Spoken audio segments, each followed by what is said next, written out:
BC reservation పైన మీ అభిప్రాయం ఏంటి అసలు? వాస్తవంగా భారత రాజ్యాంగం ఇంప్లిమెంట్ అయిన కాంచి బీసీలు అత్యధికంగా వెనుకబడి ఉన్నారు. బీసీలకు అన్ని కోణం, ఆర్థికంగా, విద్యాపరంగా అన్ని కోణంలో వెనుకబడి ఉన్నారని చెప్పేసి అప్పుడున్నటువంటి మొదటి రాష్ట్రపతి గారు ఒక కమిషన్ నియమించడం జరిగింది, కాకా కమిషన్. ఆ కమిషన్ ద్వారా ఈ రాజ్యాంగాలు అవసరం అని చెప్పేసి అవి కమిషన్ ఫస్ట్ రిపోర్ట్ ఇచ్చినప్పటికీ కూడా ఇంప్లిమెంట్ కాలేదు. తర్వాత బీపీ మండల్ కమిషన్ రెండో కమిషన్ నిర్వహించడం జరిగింది. ఆ తర్వాత 1992లో బీసీలకు రిజర్వేషన్లు దక్కినాయి. అంటే దాదాపు ఒక 40 సంవత్సరాలు పెట్టింది బీసీలకు రిజర్వేషన్లు కావాలంటే. స్వతంత్రం వచ్చిన తర్వాత, రాజ్యాంగం ఇంప్లిమెంట్ అయిన తర్వాత మనకు ఒక 40 సంవత్సరాలు పెట్టింది. సో ఎందుకు ఈ బీసీలకు ఈ రిజర్వేషన్లు కావాలంటే ఇవాళ చూడొచ్చు, దేశంలో అయినా రాష్ట్రంలో అయినా అత్యధిక వెనుకబడిన దళితుల తర్వాత, దళితుల కంటే ఎక్కువ కూడా వెనుకబడినటువంటి వర్గాలు బీసీలు. సో ఈ బీసీలకు రిజర్వేషన్లు అనేది చాలా అవసరము. మనం చూడొచ్చక ఈ తెలుగు రాష్ట్రంలో మనకు స్వతంత్రం వచ్చిన నాటికి నుంచి హైదరాబాద్కు తెలంగాణకు స్వతంత్రం వచ్చినప్పటి నుంచి 1948 నుంచి, ఆ తర్వాత ఆంధ్ర రాష్ట్రంగా ఏర్పడకాంచి ఇప్పటి వరకు ఒక బీసీ ముఖ్యమంత్రి లేడంటే ఎంత దరిద్రంలో ఉన్నామో మనం ఒక్కసారి గమనించవచ్చు. అంటే దాదాపుగా 56%, 60% ఉన్నటువంటి బీసీలకు ఒక్క సీఎం పదవి దక్కలేదు. అంటే ఇది ఒక ఎగ్జాంపుల్ కాదు, చాలదా బీసీలకు రిజర్వేషన్లు అవసరం అనేది? ఈ ఒక ఎగ్జాంపుల్ చాలదా బీసీలకు కంపల్సరీ రిజర్వేషన్ ఇవ్వాలని? అంటే 50% పైగా, 60% పైగా ఉన్నటువంటి బీసీలు ఎమ్మెల్యేలో అతి తక్కువ 10% లేనటువంటి వ్యవస్థలో దాదాపుగా 61 మంది ఎమ్మెల్యేలు, 43 మంది రెడ్డిలు, 13 మంది వెలమలు, కమ్మలు ఒక 4, వైశ్యాస్ 1, బ్రాహ్మణ్ 1. అంటే దాదాపుగా 61 సంఖ్య లెక్క పెట్టుకుంటే 61 మంది ఉన్నారు, కానీ బీసీలే అతి తక్కువ ఉన్నారు. మరి దానినప్పుడు ఇదొకటి ఎగ్జాంపుల్ కాదా? ఇవాళ మంత్రివర్గంలో కూడా చూడండి, ఇవాళ రెడ్డిలో లేకపోతే ఓసీలో ఎక్కువ మంది, మొత్తం ఓసీలే ఎక్కువ మంది ఉన్నారు తప్ప బీసీలకు కూడా మంత్రి పదవులు లేవు. నీకు ఇదే రేవంత్ రెడ్డి గవర్నమెంట్లో చూడండి, మొత్తం కూడా ఆఫీసర్లు రెడ్డి వాళ్ళే ఉన్నారు, దీని చైర్మన్లు రెడ్డి వాళ్ళే ఉన్నారు, మొత్తం కూడా వ్యవస్థలు సచివాలయం దగ్గర ఇవ్వండి, ప్రతి ఒక్కరు ఒక ఓసీలే ఉన్నారు. సో ఇవన్నీ ఎగ్జాంపుల్ చూసినప్పుడే రిజర్వేషన్లు అవసరమే అనేది ఒకది మనకు గుర్తుకొస్తుంది. కాబట్టి మనకు రిజర్వేషన్లు అవసరం ఉన్నాయి. బీసీలకు ముఖ్యంగా వెనుకబడినటువంటి వర్గాలలో బీసీలు చాలా వెనుకబడినటువంటి వర్గాలు కాబట్టి ఈ బీసీలకు రిజర్వేషన్లు కంపల్సరీ కావాల్సినటువంటి అవసరం ఉన్నది. అసలు బీసీలు వెనుకబడి ఉండడానికి గల కారణం ఏంటి అసలు? ఇప్పుడు అప్పుడున్నటువంటి చదువు లేకపోవడం, దీని మీద వీళ్ళ కొంత చైతన్యం లేకపోవడం, ముందుగా విద్య అనేది బీసీలు చదువుకోలేనటువంటి వాళ్ళు వెనుకబడి కావచ్చు. ఇంకోటి ఏంటంటే వాళ్ళు ఓసీ వాళ్ళు కొంచెం ఫాస్ట్గా ఉండి ఈ బీసీలకు రావాల్సినటువంటి హక్కులను రావనీయకుండా, బీసీలకు ఇవ్వాల్సినటువంటి రిజర్వేషన్లు ఇవ్వనీయకుండా అడ్డుపడ్డారు. అంటే నీకు చూడండి, అప్పటి నుంచి ఇప్పటిదాకా 40 అంటే రాజ్యాంగం ఇంప్లిమెంట్ అయిన కాంచి బీపీ మండల్ జడ్జిమెంట్ వచ్చేదాకా అప్పటిదాకా ఒక రిజర్వేషన్ రాలేదంటే ఎంత వెనుకబడమో, ఎంతకు బయటకు తోసేయడం జరిగిందో చూడండి. సో ఈ రకంగా బీసీలు అనేది వెనుకబడడానికి ఒక చాలా ఫ్యాక్టర్స్ ఉన్నాయి. ఆర్థికంగా సమానతలు కావచ్చు, అన్ని అసమానతలు బీసీలు వెనుకబడిన కారణం అయినాయి. కాబట్టి సో ఇప్పుడు అవకాశం ఉన్నది కాబట్టి ఇప్పుడు చూడండి, అంటే ఒక 13 మంది జెడ్పీ చైర్మన్లు వస్తే కూడా కొంతమంది ఓసీలు తట్టుకోలేక, బీసీలకు 42 రిజర్వేషన్ ఇస్తే తట్టుకోలేక పేపర్లలో వార్తలు వస్తే, స్క్రోలింగ్లో వార్తలు వస్తాయి, యూట్యూబ్ ఛానల్లో బీసీలకు 42 ఇస్తురేమని చెప్పేసి రాస్తే అక్కడ కూడా దాన్ని తీసుకెళ్ళి పోయి వారు కోర్టులో వేసిన సందర్భాలు ఉన్నాయి. కోర్టు కొట్టేసింది ఆ రోజు ఆ సందర్భం వస్తే. అంటే బీసీలకు ఒక రిజర్వేషన్లు ఇస్తురని ఒక ఊహాగానాలు వస్తేనే తట్టుకోలేనటువంటి ఈ సమాజం, ఓసీ సమాజం ఉందంటే అదే అందరిని అనను, గొప్పవాళ్ళు ఓసీలలో చాలా గొప్ప వాళ్ళు ఉన్నారు, చాలా మంచి వాళ్ళు ఉన్నారు, మనం అందరిని అనడానికి లేదు. కానీ కొందరు తట్టుకోలేక, జీర్ణించుకోలేక ఆ పేపర్లలో వచ్చినటువంటి స్క్రోలింగ్లు చూసి కూడా కోర్టుకి ఎక్కారంటే ఎంత కుట్ర జరుగుతుందో బీసీల మీద, ఎంత విషం చిమ్ముతున్నారో వీళ్ళు బీసీల మీద. కొంతమంది ఓసీలు ఎంత విషం చిమ్ముతున్నారో మీరు ఒకసారి అర్థం చేసుకోండి మేడం. వారు చెప్తున్నారు ఎంతసేపు ఉన్న ఇంద్ర సహాని కేసు గురించి చెప్తున్నారు, Indra Sahani versus union of India గురించి చెప్తున్నారు. నేను స్పష్టంగా తెలియజేస్తుంది ఏంటంటే, ఇంద్ర సహాని గారు అప్పుడున్నటువంటి ఇంద్ర సహాని గారి జడ్జిమెంట్లో కూడా ఏం చెప్పింది క్లియర్గా, ఆర్థికంగా వెనుకబడినటువంటి వర్గాలను చూసి ఈడబ్ల్యూఎస్ లాంటి రిజర్వేషన్లు ఇవ్వద్దని ఆ రోజు 92లో చెప్పింది. 92లో చెప్పింది. ఇంద్రసాహన కేసులో ఒక జడ్జిమెంట్లో అది కూడా ఇంప్లిమెంట్ చేసింది. మరి ఆమె అది కూడా చెప్పింది కదా. మరి అదే ఈడబ్ల్యూఎస్ రిజర్వేషన్లు వచ్చినాయి కదా, అదే 60% రిజర్వేషన్ క్రాస్ అయినాయి కదా. ఇప్పుడు దానికి లేని అడ్డము, దానికి లేని ఆనకట్ట ఇప్పుడు బీసీలకు ఎందుకు వస్తుంది అని అడుగుతున్నా నేను. 1976లో ఎన్ఎం థామస్ అనుకుంటా, NM Thomas Kerala union of Kerala ఆ కేసులో కూడా 50% రిజర్వేషన్ దాటొచ్చని చెప్పింది కోర్టు కూడా, సుప్రీంకోర్టే చెప్పింది.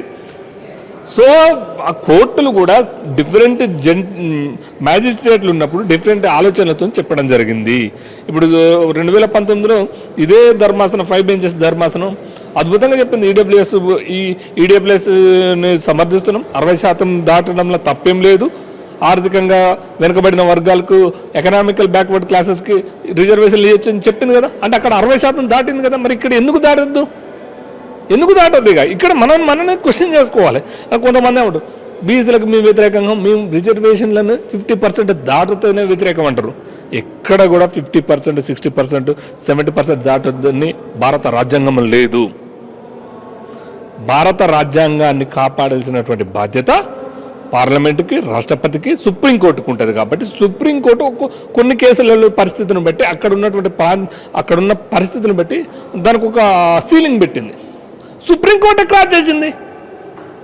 సుప్రీంకోర్టు క్రాస్ చేసినాక మీకెందుకు అభ్యంతరం అంటున్నా.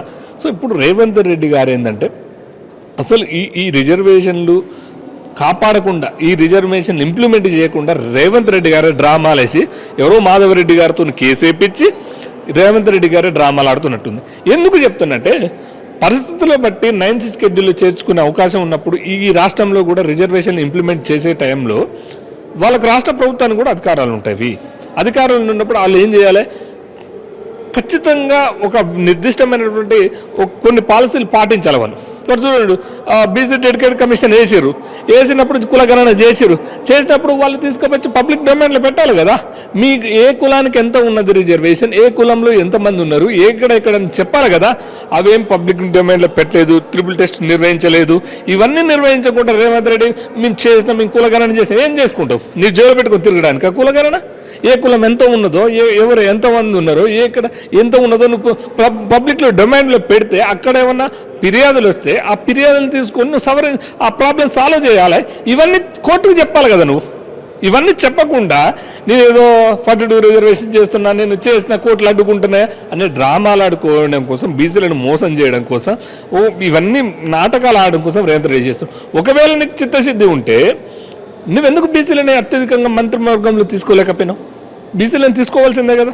అదేవిధంగా కార్పొరేట్ చైర్మన్లు మొత్తం బీసీలకు ఇవ్వాలి కదా. నీవు పార్లమెంటుకు ఒక 2 చొప్పున 3 చొప్పున బీసీలకు పీసీసీ ప్రెసిడెంట్గా ఉన్నప్పుడు 2 చొప్పున 3 చొప్పున బీసీలకు ఇస్తానని చెప్పినటువంటి నువ్వు అదే పీసీసీ ప్రెసిడెంట్ అయినాక ఎక్కడ కూడా బీసీలకు ఎక్కువ సీట్లు ఇవ్వలే కదా. సో రేవంత్ రెడ్డి డ్రామా ఇది కంపల్సరీ. రేవంత్ రెడ్డి ఏమంటే నేను ప్రయత్నం చేసినా ఇది ఇంప్లిమెంట్ కాలేదు, నన్ను ఏం చేయమంటారని చెప్పడం కోసం చేస్తుండే, కానీ అది ఖచ్చితంగా ఇది ఇంప్లిమెంట్ కావాలి, బీసీలకు న్యాయం జరగాలనే కోణం రేవంత్ రెడ్డి గారికి లేదు. అది క్లియర్ కట్గా అర్థమవుతుంది. బీసీ ప్రజలు గమనిస్తున్నారు, బీసీ ప్రజలు ఆలోచిస్తున్నారు. ఇవాళ కొంతమంది దుర్మార్గులకు ఏంటంటే కులాల మధ్యన చిచ్చు పెడుతున్నారు, రెడ్డిలకు బీసీల మధ్యన చిచ్చును పెడుతున్నారు, లేకపోతే మున్నూరు కాపులకు రెడ్డిల మధ్యన చిచ్చు, ఇట్లా ఒక కులాల మధ్యన ఒక కులం. రెడ్డిలు, బీసీలు, దళితులు ఒక ఇళ్లలో, గ్రామాలలో అన్ని కులాల వాళ్ళు, అన్ని మతాల వాళ్ళు అందరూ కూడా మంచి కూర్చొని తిని కలివిడిగా పండుగ చేసుకునే సందర్భం. ఇవాళ ఆ సందర్భం అంతా చెడగొట్టేది ఎవరు? రేవంత్ రెడ్డి మనుషులే కదా. రేవంత్ రెడ్డి సంబంధించినటువంటి వాళ్ళ కేసులు వేయబట్టే కదా. సో అందుకని ఆలోచించామని మేము అడుగుతున్నాం. ఖచ్చితంగా చిత్తశుద్ధి పనిచేసి బీసీలకు 42 రిజర్వేషన్ ఇంప్లిమెంట్ చేయాల్సిందే. దాని విషయాలు నువ్వేం చేసినావు? భారత్ ఉన్నది అసెంబ్లీలో బిల్లు పాస్ చేసినావు, మరి ఎప్పుడు అఖిలపక్షాన్ని ఎందుకు ఢిల్లీకి తీసుకుపోలేదు? ఢిల్లీకి తీసుకుపోవాలి కదా, పార్లమెంట్లో చర్చించమని చెప్పాలి కదా, పార్లమెంట్లో ఆమోదించమని చెప్పాలి కదా, 9th షెడ్యూల్లో చేర్చమని ప్రధానమంత్రిని కలవాలి కదా. నువ్వు ఇక్కడ బిల్లు ఆమోదించగానే పోయి జంతర్ మంత్రి దగ్గర ఢిల్లీలో ధర్నా చేస్తావు, ఇక్కడ వాళ్ళందరినీ తీసుకుపోయి ఏం సుఖం? ధర్నా చేయడం వల్ల కాదు కదా. అంటే అవతల వాళ్ళకి 2% ఇచ్చిన పాస్ చేసిన ఈ జీవోలో అది లేదు, మనందరం దాని వలన స్వాగతించినాం. అది ఉంటే మాత్రం ఎప్పుడో ఫెయిల్ అవ్వదు. సో మతపరమైన రిజర్వేషన్లు కరెక్ట్ కాదు. ముస్లింలు లేనటువంటి వాళ్ళకు మళ్ళీ లేదు ఇవన్నీ కుంపడి పెట్టడం కోసం ఓట్లు సీట్ల కోసమే ముస్లింల మీద ఏదో కాంగ్రెస్కు ప్రేమ ఉన్నది, ముస్లింల వీళ్ళు బాగా ప్రేమిస్తున్నట్టు ఏదో డ్రామా ఆడడం కోసం ప్రయత్నం చేశారు. కానీ అది పోతే అలాంటి మతపరమైన రిజర్వేషన్లు వస్తే ఫస్ట్ కోర్టు తీసుకోదు, తర్వాత ఎక్కడ కూడా ఇంప్లిమెంట్ కాదనే విషయం రేవంత్ రెడ్డి గారు అర్థమైంది. కాబట్టి ఈ 42% ఇచ్చిన 9 ఆ జీవోలో ఎక్కడ కూడా ముస్లిం అంటే మతపరమైనటువంటి రిజర్వేషన్ లేదు. ఇప్పుడు 42% రిజర్వేషన్ ఇప్పుడు కోర్టు అయితే మనకి స్టే విధించింది. దీనిపై మీరు ఏం చెప్తారన్న సార్? అంటే నేను ఏమంటానంటే సక్రమంగా నిర్వహిస్తే, సక్రమంగా ప్రభుత్వం నిర్వహిస్తే కోర్టులు ఎందుకు స్టే ఇస్తాయి అంటున్నా. మీ కాడ సక్రమంగా నిర్వహించలేదు కాబట్టి మీరు ఇప్పుడు కోర్టు కొన్ని అడిగితే ఆన్సర్ కూడా చెప్పట్లేదు. ఏమంటుంది, మాకు ఇవ్వచ్చు రాష్ట్రాలకు కూడా, ఇక్కడ పరిస్థితుల బట్టి కూడా రిజర్వేషన్లు ఇవ్వచ్చు రాష్ట్రాలు కానీ చెప్తుంది. మరి చెప్తున్నప్పుడు ఏ రకంగా ఇవ్వచ్చు? ట్రిపుల్ టెస్ట్ అయింది, జుడిషియల్ కమిషన్ ఎవరు నియమించినావు, ఏం చేసినావు, పబ్లిక్ డొమైన్లో ఎక్కడ పెట్టినావు, దానివల్ల ఏం లాభాలు జరిగినాయి, ఏం నష్టాలు జరిగినాయి, ఎంతమంది ఫిర్యాదులు చేసిర్రు అని చెప్పాలి కదా. ఈ గ్రామంలో పలానా బీసీలు ఇంతమంది ఉన్నారు, పలానా గొల్లవాళ్ళకి ఇంతమంది ఉన్నారు, గౌండ్లకి ఇంతమంది ఉన్నారు, రెడ్డిలకి ఇంతమంది ఉన్నారు, ముజరాజులకి ఇంతమంది ఉన్నారు అని చెప్పేసి నువ్వు సక్రమంగా చేస్తే పబ్లిక్ డొమైన్లో పెడితే ఇవంతా ఉండదు కదా, కోర్టుకు చూపెట్టుకోవచ్చు. మేము కులగణన ఓ గింత చేసినాం, బీసీలు ఓ గింత ఉన్నారు, రెడ్డిలు గింత ఉన్నారు, కాపులు గింత ఉన్నారు, కమ్మలు గింత ఉన్నారు, ఎలమలు గింత ఉన్నారు, దళితులు గింత ఉన్నారు చెప్పేసి పబ్లిక్ డొమైన్లో పెట్టుంటే ఇదంతా ఉండకపోవు కదా. సో అవన్నీ నిర్వహించకుండా స్టేలు విధించారంటే విధిస్తారు. ఇప్పుడు నువ్వు ఇష్టం వచ్చినట్టుంది, నాది ఏదైనా రాజ్యం ఉంది, ఏదైనా చేసుకుంటే కోర్టులు ఊకోవు కదా. నువ్వేం చేసినా కలుస్తుంటే కోర్టు ఊకోదు. కాకపోతే ఇక్కడ కాంగ్రెస్ అనేది బీసీల మీద ప్రేమతోని, బీసీల మీద ప్రేమ ఉంది. ఎందుకంటే ప్రేమ ఉన్నట్టు నటించడం తప్ప లేదు. ఉంటే కాంగ్రెసే కదా సార్, కాంగ్రెసే కదా మేడం. ఈ 70 సంవత్సరాలు 60 సంవత్సరాలు ఈ రాష్ట్రాన్ని దేశాన్ని పాలించింది కాంగ్రెసే కదా. మరి ఆ రోజు ఒక్క సీఎంని బీసీ సీఎంని ఎందుకు చేయలేకపోయింది? డి శ్రీనివాస్ గారికి బీసీ సీఎం చేసే అవకాశం ఉన్నప్పుడు డి శ్రీనివాస్ గారిని ఎట్ట పక్కకు పెట్టింది, పొన్నాల లక్ష్మయ్య గారిని, ఇట్లా బీసీ నేతలందరినీ అనగదొక్కి ఆఖరికి చనిపోయేటప్పుడు కూడా వాళ్ళు క్షోభించి చనిపోయేటట్టు చేసిందే Congress party. Not only DS, Ponnala Lakshmaiah చాలా గొప్ప వాళ్ళని, గొప్ప వాళ్ళందరినీ కూడా ఇట్లా క్షీణించి నశించి వాళ్ళ పాప ఆలోచనతో నేను ఇంత కష్టపడ్డా, నేను ఇంత పార్టీకి సేవ చేసినా, మేము బీసీలం కాబట్టి సీఎం కాలేకపోయినాం, లేకపోతే మంత్రి పదవులు రాలేకపోయినాం, టికెట్లు రాలేకపోయినా క్షోభించినటువంటి నేతలు కాంగ్రెస్లో ఎక్కువ ఉన్నారు. ఇప్పుడు డ్రామా ఆడడానికి ఏం లేదు ఇక్కడ. ఇప్పుడు నువ్వు ఇవాళ ప్రేమ ఉన్నట్టు చూపెడుతున్నావు కదా, ఇదే ప్రేమ ఏదో 60 సంవత్సరాల నుంచో 70 సంవత్సరాల నుంచో చూపెట్టచ్చు కదా. బీసీలను సీఎం చేసుకుంటూ రావచ్చు కదా. ఒకసారి బీసీ సీఎం చేస్తే, ఒకసారి ఓసీ సీఎం, ఒక దళిత సీఎం, ఇట్లా ముగ్గురిని చేసుకుంటూ వస్తే ఇప్పటికీ మా బీసీ సీఎంలో ఒక 4-5 కనపడు కదా, ఓ దళిత సీఎంలో 3-4 కనపడు కదా.